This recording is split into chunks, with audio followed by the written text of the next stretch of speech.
This is ACOFAE.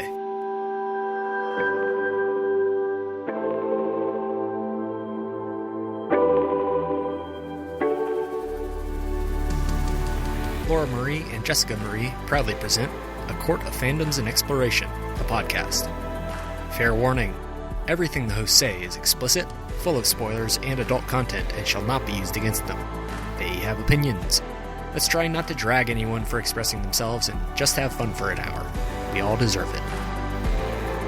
This episode contains spoilers from Fourth Wing with mentions of Iron Flame, Shadow and Bone, and the Black Witch Chronicles. For full list, please see show notes. There's also conversation surrounding suicide.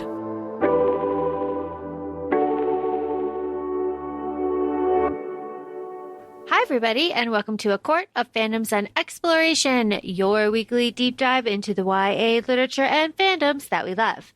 I'm Laura Marie. And I'm Jessica Marie. And today we are celebrating our 3rd anniversary. Happy birthday to us. Happy birthday, ACOFAE.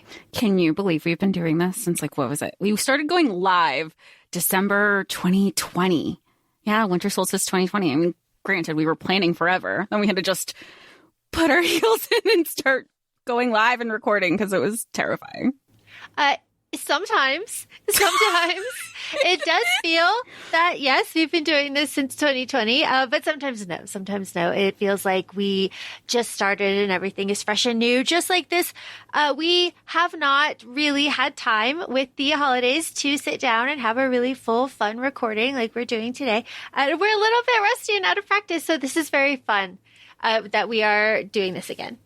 And and also time is a construct. I think we forget that too. We're like, what, 2020? And here we are, 2023, end of, and we get to catch up because I mean, if anybody is unfamiliar with our structure for our anniversary episodes, we tend to reflect on all of our episodes that we went over. So whatever episodes we covered in 2023, each of us have picked an episode that we either wanted to revisit, reflect, reread, rewatch, rediscover, because if you've been following for a while, one of the things that we love to do on the podcast is kind of revisit things with a different lens and a different perspective and to see if any of that has changed or if we're still, thinking our same thoughts. And that's what's always fun. So here we are. Laura, are you going to share what you're talking about? Or you're going to wait? No, I'm going to wait. Say it now? Okay. No, I'm going to wait. We have not, Jessica and I have not even hinted. Okay, when I say we haven't hinted, Jess told me what month she was picking from, and I was like, all right, cool. And then I went and picked mine. It was like, it's nowhere near hers, and that's as much as I did. Jess is like, did you go look and see what I could pick from? I was like, absolutely not. I was so nervous because I feel like if I told you the month and I go, if she looks at it, she's gonna know what exactly it is. And then I was like, maybe she'll narrow it down to 2, but she's gonna be confident if she's a betting person that it would be the one with a 1% chance that it would have been the second one. Oh, no, absolutely not. I took no chances. I will be completely surprised. And Jess, I think mine will just blow your socks off, and I'm so excited. But as I told you before we started recording, I would love for you to go first. I love hearing you talk. I love it. Please tell me. Please tell me. Okay. So if you have been following the podcast all year, you may know which episode I'm about to say. And it is not a book. I revisited Laura's PTSD moment with me.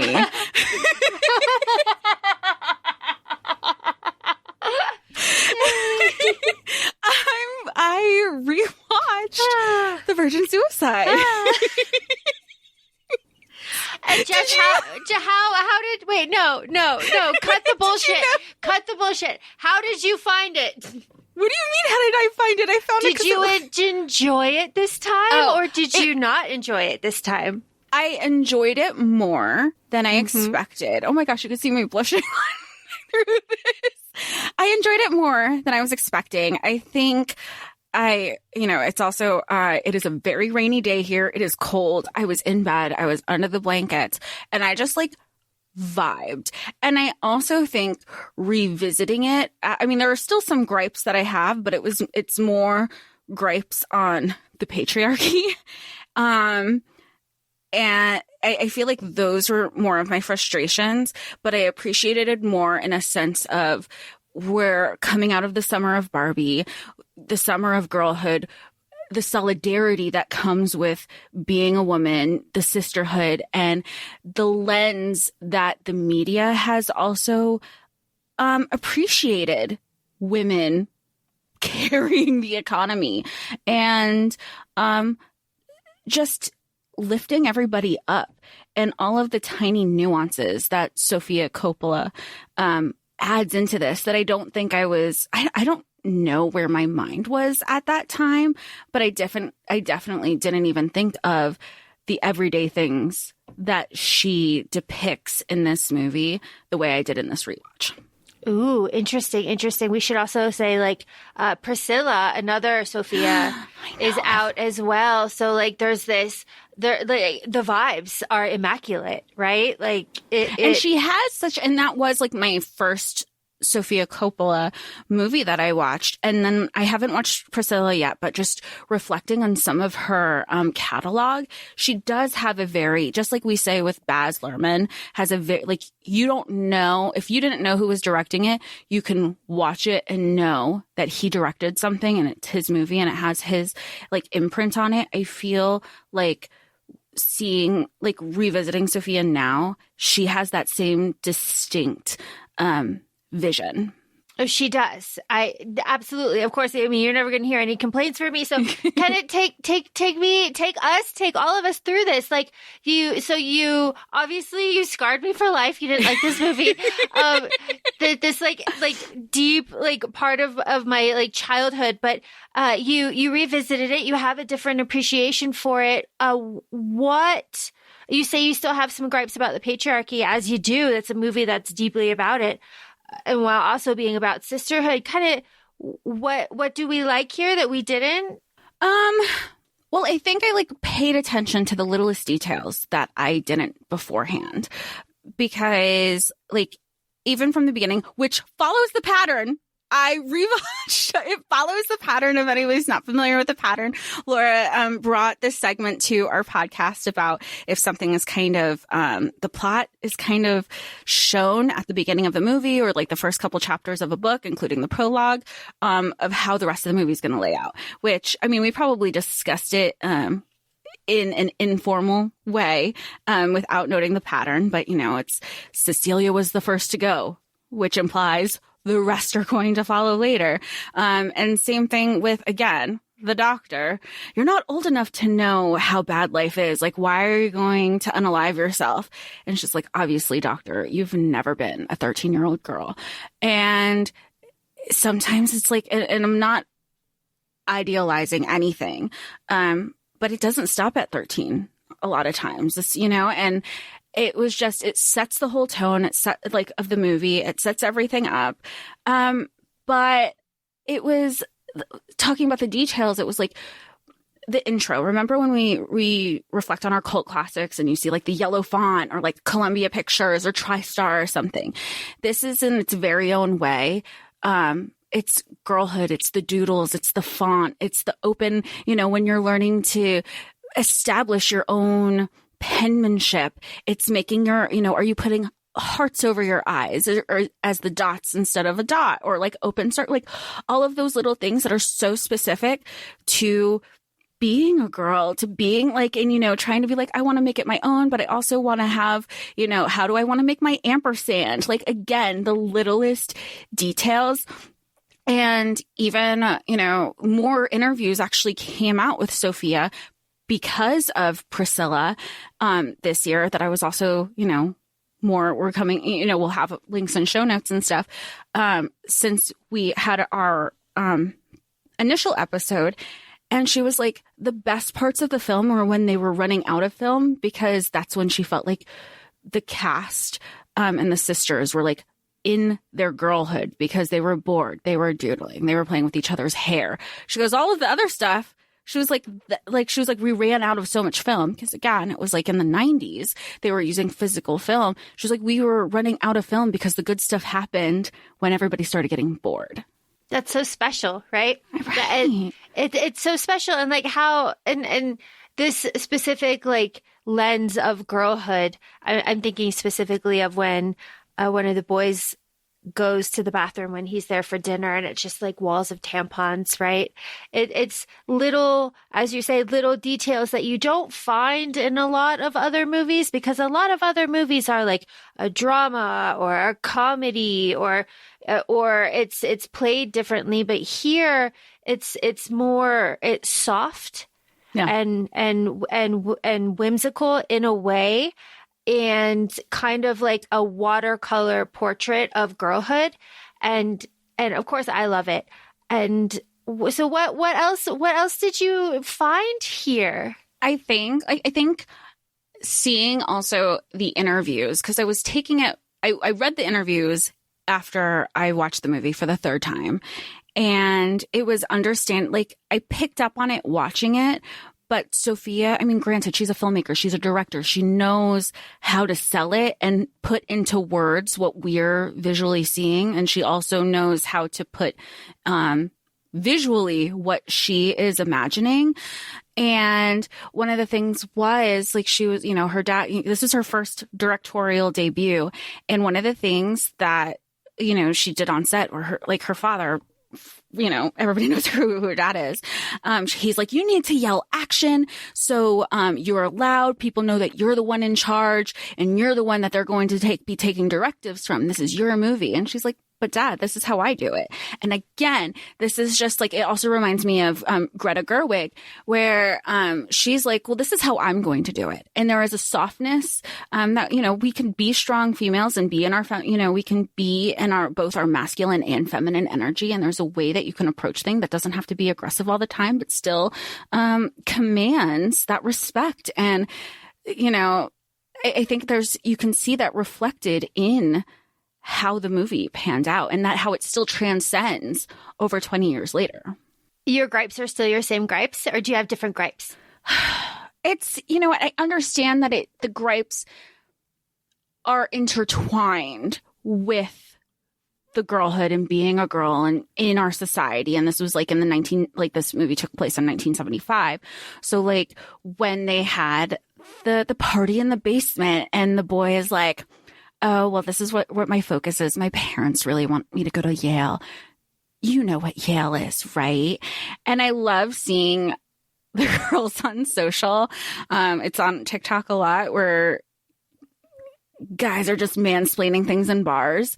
So then you have just the most obnoxious, sarcastic remark and response that makes them think that you're being serious. Like, oh yeah, the community college. Yeah, I've heard of it. And minds explode. But that wouldn't have crossed anybody's mind in 1975. Maybe Lux. Lux definitely would have been a ball breaker, which I absolutely love. Lux is really something else. I mean, obviously, like Kirsten Dunst, love her. She is an icon, honestly. She is something else. In this movie, she is fantastic. She's a stone fox. Josh Hartnett. So is Josh Hartnett. He's still, and or like that's another thing. I mean, granted, it's not so girlhood specific, but it's like he wanted his tardy slip to be dismissed from class, and he's flirting with the school's, the school secretary, who's engaged or married. I didn't notice the ring on her left finger. And I was like, oh, she's probably going to be one of those teachers that we find, getting reported. Mm-hmm. Mm-hmm. Josh Hartnett, though.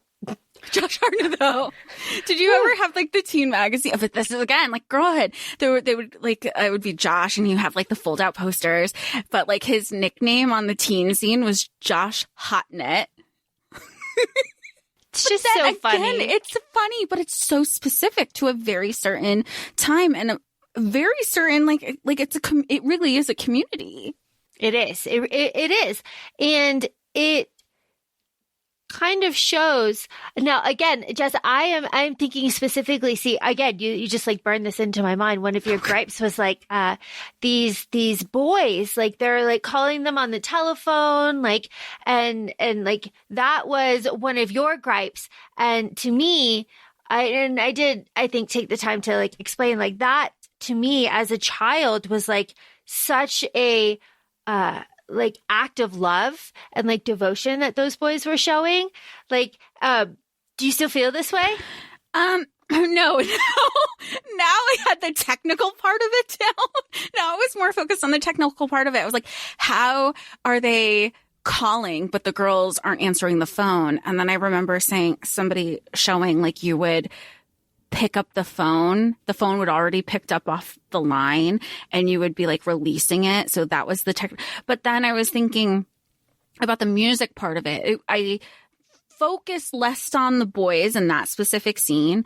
And I was focusing on the sisters communicating through music. It's like when, and I think it also brought me to a place since then, since watching it, I should say, that a lot of reflectiveness, a lot of like things that have come up that I was like, oh, didn't realize I compartmentalized that for 20 years or whatever it is. Different memories have become unlocked since watching this. And I was like, I remember writing in my diary, and I remember writing song lyrics because I didn't know how to convey my feelings, but the music did, or like certain lines from songs did. And sometimes I found a diary that I was just like, I never wrote in it, but I just have quotes and music lyrics that like directly correlate to where I was in that moment. And again, completely forgot about it when we were recording the initially, but then watching it this way, I go, they're showing their feelings. This is where they are at their life.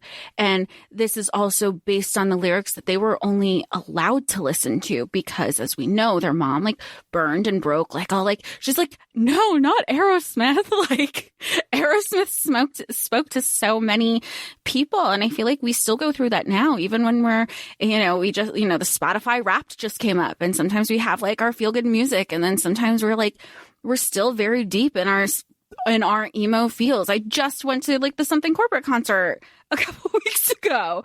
So, and those lyrics are still like, this is the most pivotal time, like crying during the first time we listened to Constantine live after however many years.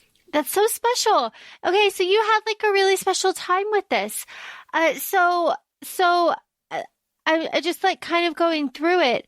The end, did you have a different reaction kind of to the end, or more jarringly, did you still feel the same way about Josh leaving Lux on the field, and that beautiful shot of her like getting up with the tiara? I think it's a beautiful shot. I don't remember what my initial opinion was. I still think he's terrible for doing that.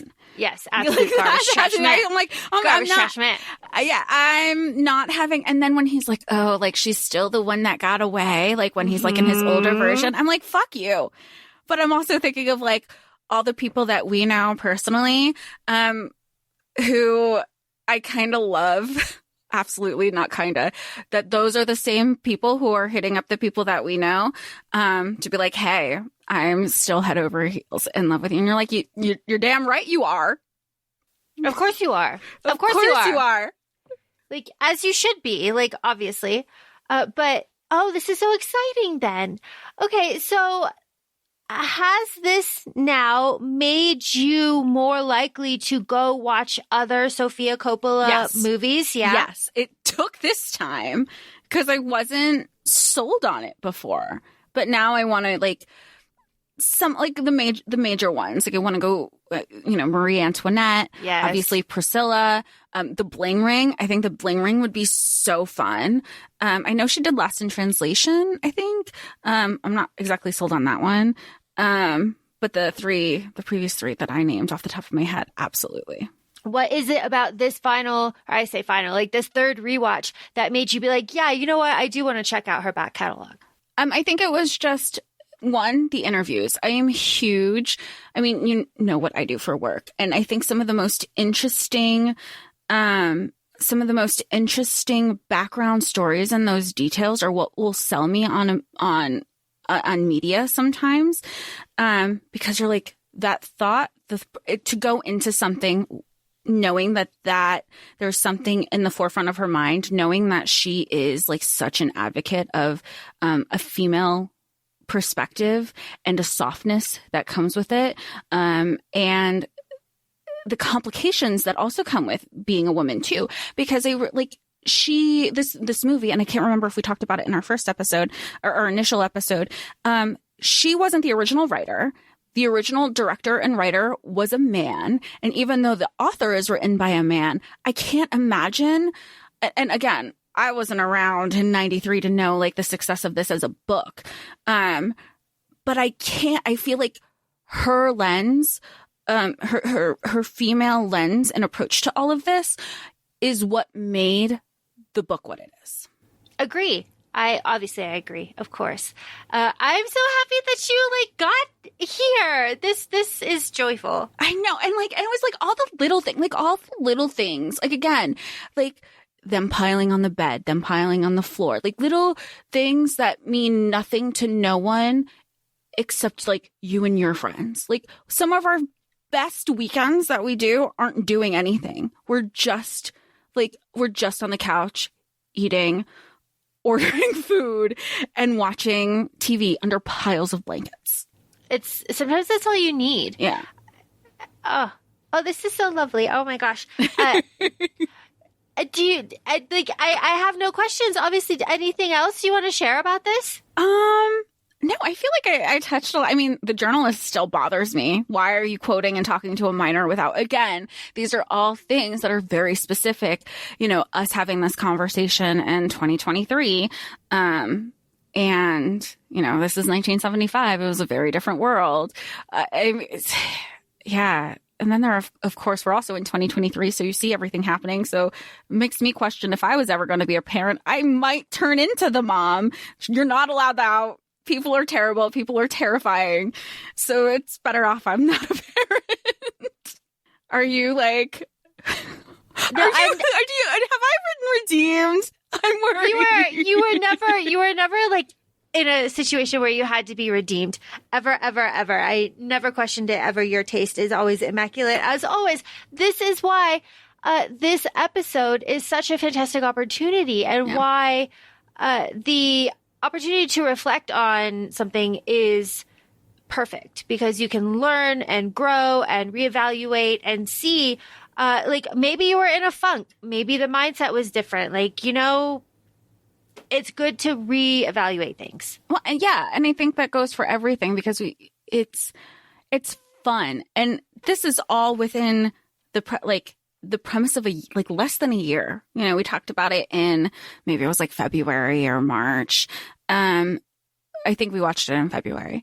But it's been less than a year, and I think this goes for everything that we discuss. I mean, there are things, look at 2020 as a perfect example of like what we were reading at the beginning to like how it ended, and how it inspired like this whole community of us to like talk about things more, and definitely deepen our friendship and some of the conversations we've had.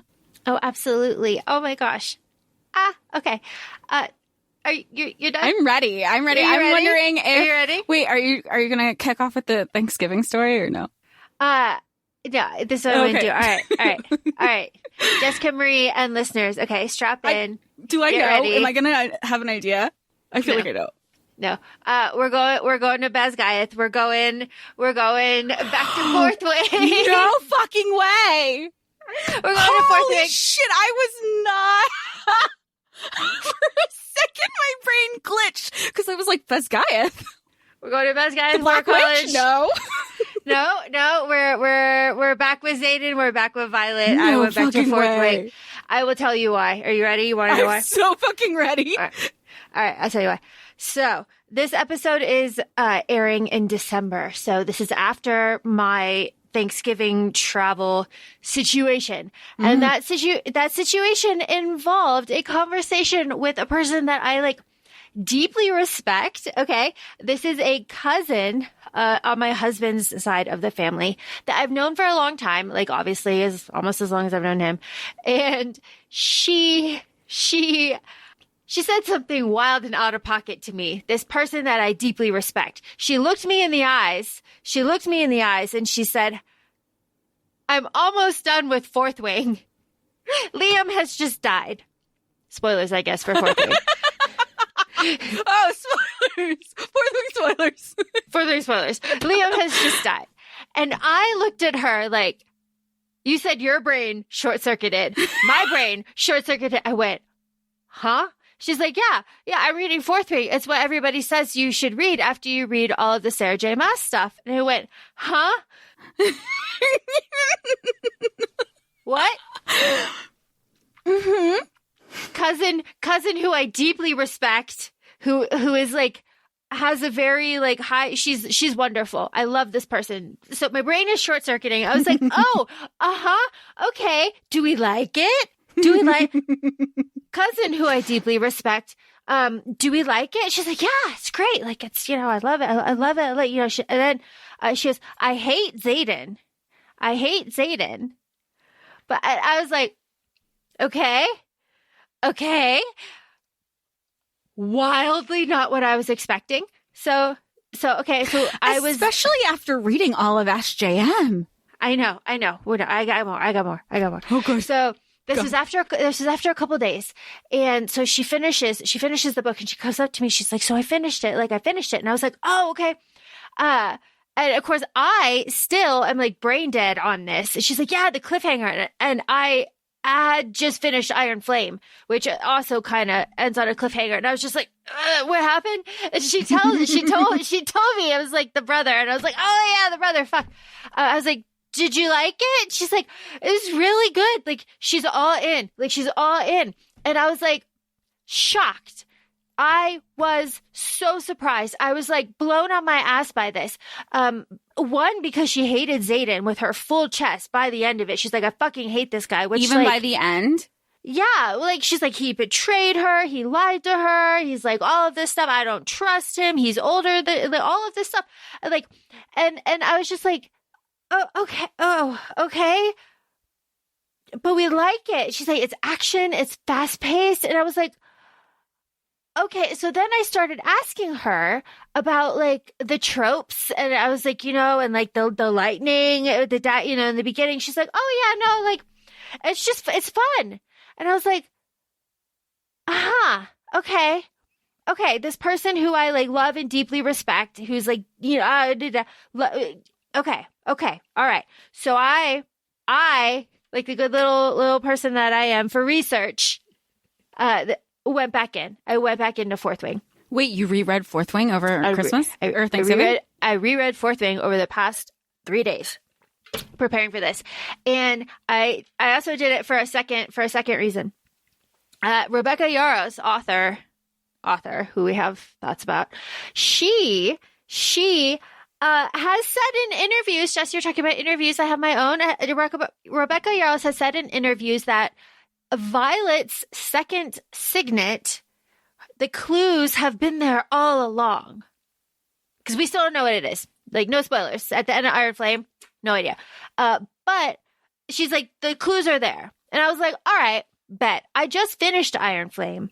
Let me go back and reread Fourth Wing with like all of the knowledge of Iron Flame, and let me, one, just kind of like read for fun, knowing the whole story, and two, see if I can pick up what Violet's fucking second signet will be. I think I got it. Maybe. I haven't finished, but can you tell me? And we'll bleep it out, or we could keep it. Oh, no, I can tell you because I can just use the clues in book one. Okay, cool. So, okay. Oh, and because it's not said in Iron Flame. It's not said. So it does. Okay. Oh, it doesn't matter. So, okay. So I think that, and this is not including like a big plot point in Iron Flame, because we're not talking spoilers for Iron Flame here, but like I'm aware of it. I know. Okay. But here, using just Fourth Wing, I think Violet's second signet is going to be some sort of either adaptation Okay. Or some sort of like shifting ability. Okay. To kind of like shoot off from like adaptation, because it is her joints, her ability, like her weakness will also be her strength. Yes, everything in balance. Oh yeah, that makes absolutely. I now saying that I haven't reread it, but playing off of that, I could see it. I can see it, right? Like, because they keep saying, like, nature is balanced. You have Taryn, your body is so weak. And it's like we got Taryn with like, lightning, like Andarna. What is she gonna give us? What's our second signet from Andarna? It's like, well, I don't know, but like, what is my body telling me? My body has clues because, and also my hair. Because I thought for a while she could be a mender, or something off the, some sort of offshoot of mender, or she could be some sort of like amplifier thing. Okay. So like these are my thoughts from rereading book 1. Okay, so going into Fourth Wing under these conditions, looking for fun, looking for the signet. Signet we've talked about. Going in for fun. No thoughts, head empty fun? Sure. Okay. Yeah. Because when we first did the Fourth Wing episode this summer, you had read it about 2.5 times then. And it was, what is everybody talking about? Let's do the pod, this, that, the other thing. This one was a different approach for fun and, in a way, the pod, but it was just vibes. Did you find it? Do you feel like you were more or less critical now that you've done this book 3.5 times? I was way less critical. Way less critical. I was rolling my eyes at the same stuff. Like, I was rolling my eyes at the scalp prickling. I was rolling my eyes at the sex scenes. I was rolling my eyes at violence. But some of the shit that happens in book 2 is there in book 1. So knowing what I know from Iron Flame, going back and rereading it, I was like, oh, well, that's fun. But this is fun. Like, I understand this. This is fun. So cousin who I love going in saying that, like, yeah, it was fun. It was fast paced. Like, you didn't have to think a lot. You just kind of went with it. Well, while I disagree on some of that, I think I enjoyed this reread the way that I did because I was also paying a bit more attention to all the fucking world building that I kind of blew off the first go through. So all that shit about like Tyrandor and like Pormel, all those kingdoms, all these laws, all these timelines, all that king stuff. I was like, oh. You got to focus more on the politics, which is the stuff that you like in general. Like that is like we've talked about on the podcast before where I'm like usually like romance was like my foundation and base, but politics was always yours. So you got to focus on those little things and not, it could be, because sometimes if you focus on all of that, the first read, it already becomes overwhelming. Couldn't tell it because personally, I still can't tell you about the Morning Stars and the Feather Tails and okay, dragon stuff. Gonna keep going. I know. And I'm sure that plays a role too. Now. Yeah. Yeah, but like I got it now, and I think that was really fun. So like my like cousin-in-law who was just reading at like a very surface level had a very good time, and like I who has like 2 feet in it now also had like a really fun time. This is also, I want to say, like, I'm noting the criticisms. I understand all of the drama with Rebecca Yarros. I agree with all of that sucks. All of it, it's shitty. Okay, all of it. I'm just acknowledging it, but. This was like surface level, like a good time. So I mentioned a couple of these things, like I said, to my cousin, like, what about this? Do you remember this? Like, what do we think about this? And she had no problems with this stuff. So then I circled around and was like, well, am I a cynical bitch? Is that what this is now? Am I a cynical bitch just like too snobby to enjoy just like a good book? Am I looking too deeply into everything that I read? And like, I don't know, maybe, but I thought that was a really good self-reflective like question to ask, because like, so, is it me? Hi. Yeah, is it me? Is it me? Am I a big snotty bitch? And like, of course, like my initial reaction would be like, oh my God, like, no, obviously, like I read like broadly, like all of this stuff. But like, yeah, probably I'm a little bit judgmental on that stuff because it annoys me. I'm like ready to fight you against yourself. Because I don't think that. I think I'll let you complete your thought, and then I will go back to what I was going to say. It was just such a very stark contrast between like my cynical little ass being like, rah, rah, rah, what about this? And her being like, no, it was actually like really fun. And I was like, well, I must just be like this little troll just being like gross, gross, gross, because that's what it felt like at the time, having this conversation with her. No, I think it's one of those things where, and we've mentioned it in other episodes, that we're all constantly trying to chase a high that we experienced of our favorite book, favorite author, favorite series. And everybody's, I don't want to say standards because now I sound judgy. But I think that not everybody reads as deep into things as we both do. So because, and I will use myself as an example. I could kill 2 romance books in one day when I was, furloughed. So, and I wasn't thinking deep into it. I wasn't thinking about the female cattiness and the female betrayals. And then I did start looking at stuff like that in the things that I read, and like the red flags and the gaslighting of like, if it was romance. And I feel like there's a different takeaway that everybody gets with reading. I mean, we even ask that to anybody who's listening, that we're like, look, is it us? Like, tell us. I think our Serpent and Dove episode is a perfect example. We're like, on paper, this is everything that we want.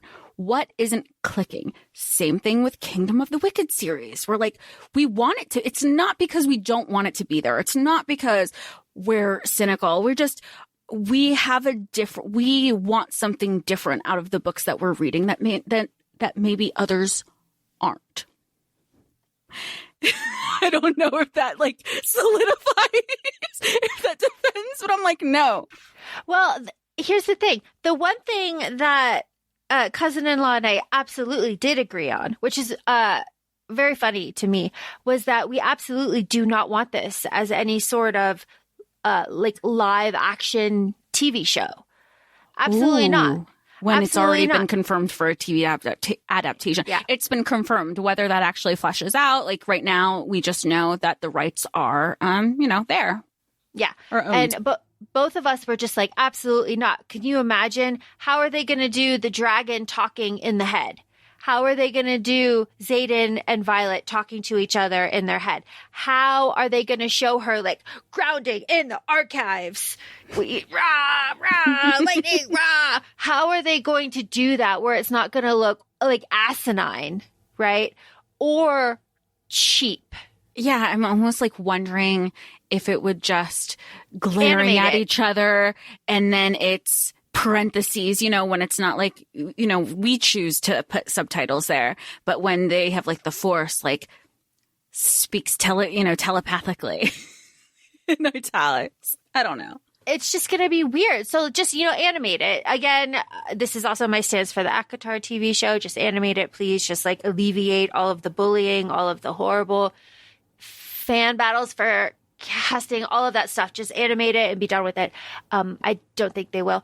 But she and I agreed on this. Like, we just don't want this as something live action because it'll look stupid and it will take away from this thing that she really enjoyed. And she's like, no, I really want to see it, out there, but I want to see it with like high quality, like high level stuff. I feel like that's our gripe in general for any fantasy reader, because you don't want it half-assed, because then, and it also depends like on how you're approaching it too, because we have many episodes, if you've been following along, where we've personally said, you know what, this could be assigned to this studio and be made into this adaptation because the focuses are on this and not that. But when it comes to fantasy, there is a certain, there is a standard. There is, and it almost makes sense to be like, if you can't have it at this standard, then we don't want it at all. Well, and that just kind of flows into my second point, because as she and I were talking about this, she was like, I am just so upset that they canceled Shadow and Bone. She's like, I really liked that show. I really liked that series. And this is, again, where she and I clash. And I was like, you did? Who is this person? I know. I was like, and of course, I'm not talking about the TV show. Like, TV show's fine. Ben Barnes, thank you. And the way that it ended is shitty and everything is really bad. I am not a huge fan of the books. I'm on record for saying this. So I looked at her and I was like, you read the books? She's like, yeah. Our episode is called Shadow and Groans. Yeah. I mean, we're not quiet about that. Yeah, we're not quiet about it. And she's like, yeah, no, I really liked it. And I was like, really? And like, I went through the plot and I was like, Mal, I am become a blade, Mal. And she was like, yeah, he's dumb. I was going to say, I was like, what did she think about Mal? I was like, I feel like that is always a point of contention with some people. Yeah, she was like, no, that was really dumb. I don't like that she ended up with her best friend. Like, I don't like that she lost her powers. And I was just like, then you don't really like this book. Then do you even like it? Do you even like this? And she's like, no, but I do. I like the journey of it. I like the world. But I was like, okay. And she had read the other ones that are set in that world too. I was like, she likes the world. I was like, okay. She likes the Six of Crows, so obviously, I mean, that's it's hard good. not to like the Six of Crows. Yeah. They're easy to love. But it was just like, oh, okay. So then, of course, we started talking about fantasy shows in general and how I'm loving this transition and conversation for you, though, still during the holidays. Oh, yeah. No, it was really fun. So we were just like talking about fantasy shows in general and how it is so easy to make them embarrassing. Yeah. And cheap and just something that is laughable. And how that in and of itself makes it easier to dismiss fantasy and everything about it. And kind of it's easier for you to take it less seriously because you have the pillars like Lord of the Rings and like all of these fantastic like books and movies. I'm talking specifically like movies and the TV show. But then you have so much other stuff that is mid and bad that it feels like the money isn't there anymore. Do you know what I mean? It probably isn't. Or it's the whole like capitalist mentality of the money is there, but it would rather go to pockets than production. Because obviously, I mean, if anything with the SAG-AFTRA and WGA strikes, like if you're looking at what they were asking for from like a monetary perspective, you're like, that's pennies. That's pennies. Yeah. It was just a very interesting conversation all centered around Fourth Wing. And I just had this like massive self-reflection, just talking to my cousin-in-law, just kind of about my mentality approaching things and everything. And I guess my final thoughts on Fourth Wing would be, if you have no thoughts, head empty. It's fun because like, go for the vibes. Yeah, go for the vibes because it is fast paced enough. Yeah. Where if you just like go with it and you're just kind of like whatever and you're not like taking notes, I guess, and you're not like deep diving into it, then it is really fun. And then on the flip side of that, if you have done the work, then like a reread where I'm at now is again fun. I feel like that might be how like when we do our Iron Flame episode, because right now I'm just reading it. I'm not reading it for pod purposes. I'm not reading it to take notes. I'm just vibing. And somebody else was asking me, they were like, oh, what do you think about it? And I think it was actually somebody from work because she was asking like, have you read Fourth Wing? I was like, some people love it. I'm, if you're just looking to, go for vibes, go for vibes. Like I don't have, and I think I could speak for you too, have this vested interest in it the way some people do. And I'm not shitting on the people who do. Like, go do you. We all have the things that we love. Who doesn't want to be a part of a new fandom? That's super exciting. I'm just not in it. I'm not saying it's awful. I'm just saying, like, I'm not in it the way other people are. Well, and you bring me to my last point. These are great transitions. I know. You bring me to my last point, which is cousin-in-law said that she hates Xaden, which stopped me in my fucking tracks. Especially at the end.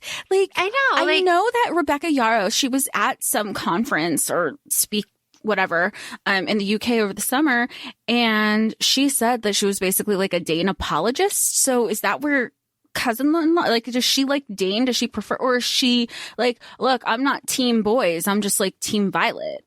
I don't know, because I was so fucking taken aback by her being like, I hate Xaden so much. I was just like, so when I talk about my self-reflection, I took a step back, like quite literally, and I went, why? That's the most shocking of it all. I've never heard of somebody coming away from Fourth Wing saying, I don't know what they're saying about Iron Flame. I've been avoiding spoilers. Saying that they don't like Xaden. Yeah, she hated that the POV switch to him at the end. She absolutely hated it. She hated being anywhere near his thoughts. She doesn't find him attractive. She thinks he's overbearing, sexist.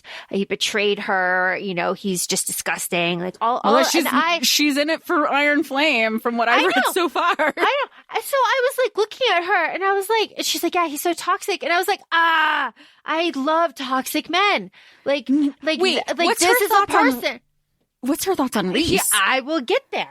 I will get there. I have so many questions. So here I am, slack-jawed, staring at her, telling me that she doesn't like Xaden because he's toxic and all these things. My self-reflection, I love toxic men. I have no problem with Xaden. Yeah, he lied to her. Yeah, he betrayed her. But it's like the greater good. There's a reason. He has a tragic backstory. Like, oh, his family's dead. Like, I was making all these excuses. And I was just like, oh my God. What? The flag is pink. The flag is pink. Yeah, the flag is pink. Pink's one of my favorite colors. And she's looking at me. She's like, why are you defending? I was like, I don't know, but I am. What?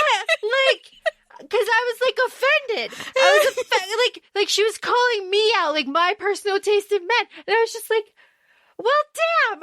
Okay. All right. So to answer your question, what does she think about Reese? Jess, I didn't fucking ask her. How could you after that? How could I? My brain was blown apart. I was just like, oh my God. My whole self was just like on question. I was shocked. I was shocked to my core. So I was like, well, if she thinks that way about Xaden, is she a Tamlin girly? Like, oh my God. These are the things that I'm thinking. These are the things, like, we have a personal friend. Well, I'm not going to put her on blast here. Who is we should, though. We should. She's listening. We should. You know it. She knows who she is an absolute Tamlin apologist. And I'm just like, and she's also like an Elreal girly. I know she told you. And I was like, I can excuse a lot of things. But Tamlin apologist is just not it. It's just not it. You know, what did I tell her? I was very disappointed. She was like, Laura's disappoined. She's like, I already heard it from Laura. And I was like, look, everybody's, I'm just team, I want Asriel happy. I have my preference. As a Gwenriel stan, please don't come for me. But like, if he does end up with the lane, go for it. Like, as long as he's happy, that boy. But we didn't talk about it at all. How could you? How could I? How could I bring up Reese? How could I bring up Azzy? Oh my God, are you kidding me? God. But then she's read them. She's read them. Like, she's confirmed. Read them. Okay. Confirmed. She's read all. She said all. When you finish all of Sarah J. Maas, you should go to Fourth Wing. That's what I was told, and I was just like, Jesus Christ, who the fuck told you that? But obviously, she doesn't listen to the podcast. I was going to say, obviously, it wasn't you because she didn't obviously it wasn't me. You. Obviously, it wasn't me. But I was just like, fuck, dude. So then it got me thinking, like, well, what else has she read that we would just like fundamentally disagree on? And I was like, well, probably Castile, probably like all of these like. Oh my God, I'm actually like wearing my Castile. Yeah, from a hoodie from Enchanted Oddities. all these boys that have like secrets, you know, that like betray, you know, that do the big reveal that like we love because it's like, ooh, but like, I'm trying to wrap my head about how can anybody walk away not liking Castile. And now I'm thinking, but how could anybody walk away not liking any of these other people? At least she's on the same ground of not liking Mal. Well, yeah, I know. So that's why I was like so completely like turned on my ass about this. So like this self-reflection that I've been doing since fucking Thanksgiving has been astronomical. And it's just like, wow. So it made me broaden my perspective when I reread Fourth Wing, because I also had in the back of my head, like, there are a faction of people that don't like Xaden. So let me like go into this being like, all right, like maybe I don't like Xaden either. And I came out of it being like, oh, I actually like him a lot more. You know, but that's because you went in it with vibes. You already knew the backstory. You knew the plot. You were focusing on the things that you weren't focusing on the first 2.5 times. So it really was like, actually, if possible, he's even better. It was just wild. It was wild. And then I didn't, like I said, I didn't even bring up the Dane thing because like Rebecca Yaros did say that she's a Dane apologist, and I finished Iron Flame, and I just like, but it just really made me switch my perspective on things and just being like, well, I'm just like a whiny little bitch about things and I like all the villains. And I guess that just makes me this like weird little niche person. No, liking the villains has nothing about being a whiny bitch, and you're not a whiny bitch. So like I said, I'm going to fight you and fight anybody else I was like, I'm fighting you for yourself. I'm fighting anybody else for you.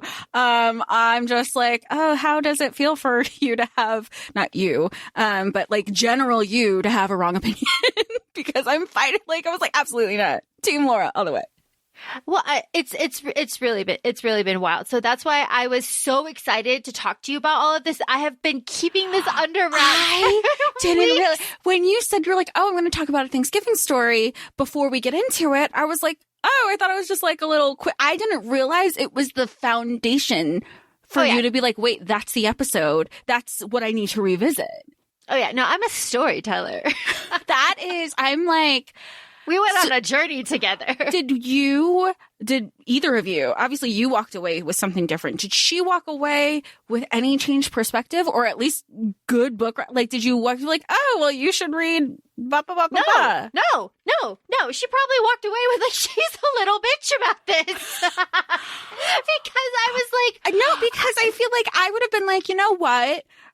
How about you? I mean, that's exactly what got us into our, again, like this anniversary episode and exploring fantasy more. I'm like, well, how about you give me something that you love? Give me suggestions to like, so I can see it from a different perspective. Because even with The Cruel Prince, the trilogy, I wasn't sold on it the first 2 books. The third one is finally when I came around because I already had the foundation, and then rereading them, I was like, this is everything. But it's still not, it's fun and all about like feminism and politics and like being a badass, like I am a Jude stan till I die.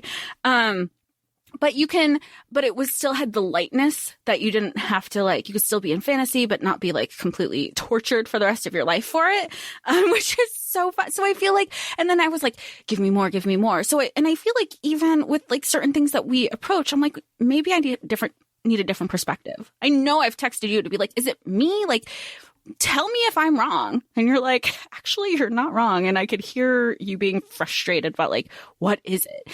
So I feel like it's interesting that she didn't say like, you know what, how about you give me a recommendation that like maybe I could see a different perspective from. No, but I also think it's hard for people to want to look beyond the perspective that they're familiar with. And also it's like it was like a holiday. So it was also like family stuff. So we're also like in the kitchen. We weren't around each other a lot. There's other people there. It's busy. It's not just like this one-on-one. Like we were doing dishes, like talking about this. We were like making mashed potatoes, talking about this. I can just imagine you doing dishes and full stopping. Yeah, no, you see, you know You know exactly what I was doing. I was like fucking slack-jawed. I look like a monster. So that is my reflection over the year. I chose Fourth Wing. Those are my reasons. So happy to share with you. I can't believe you've been holding on. Every time I was like, how was Thanksgiving? I was like, look, if she doesn't want to talk about Thanksgiving, there's only so many I had a story to tell. You have been waiting, and I feel like that probably you're like, if I say something now, I will give it away. It's just all going to unravel. And this whole time I'm like, you know what? Maybe, shit's going down. I get it. So maybe she doesn't want to talk about it. I've been keeping it in. It's been absolutely killing me. I hate keeping secrets. Kate keeping secrets. Yes. But that is it. I am done. That is all I have to say. I feel very self-reflective because I do feel that I saw myself like in a different way, like through her eyes, which is really interesting. And the fact that we just like didn't have an opportunity to explore like other options for books and things. And the fact that she like read all of Sarah's stuff and just like randomly came to me with this. Like we don't speak outside of these holidays, not because we don't like each other. It's just like not how that family like works. And it's like, it's just, that happens. It just is. Yeah. It just is how it is. So, to have her like read all of these books, come to me, like know that I was going to talk about, it was like such a moment. And I was so utterly, completely like shocked and like shell shocked by what she was telling me, that the moment of self-reflection and the opportunity was just too good to waste. How fun. It was. But also I'm still defending you because like, you're like, you know what? And this is an opportunity for me to realize. No. I'm a little troll.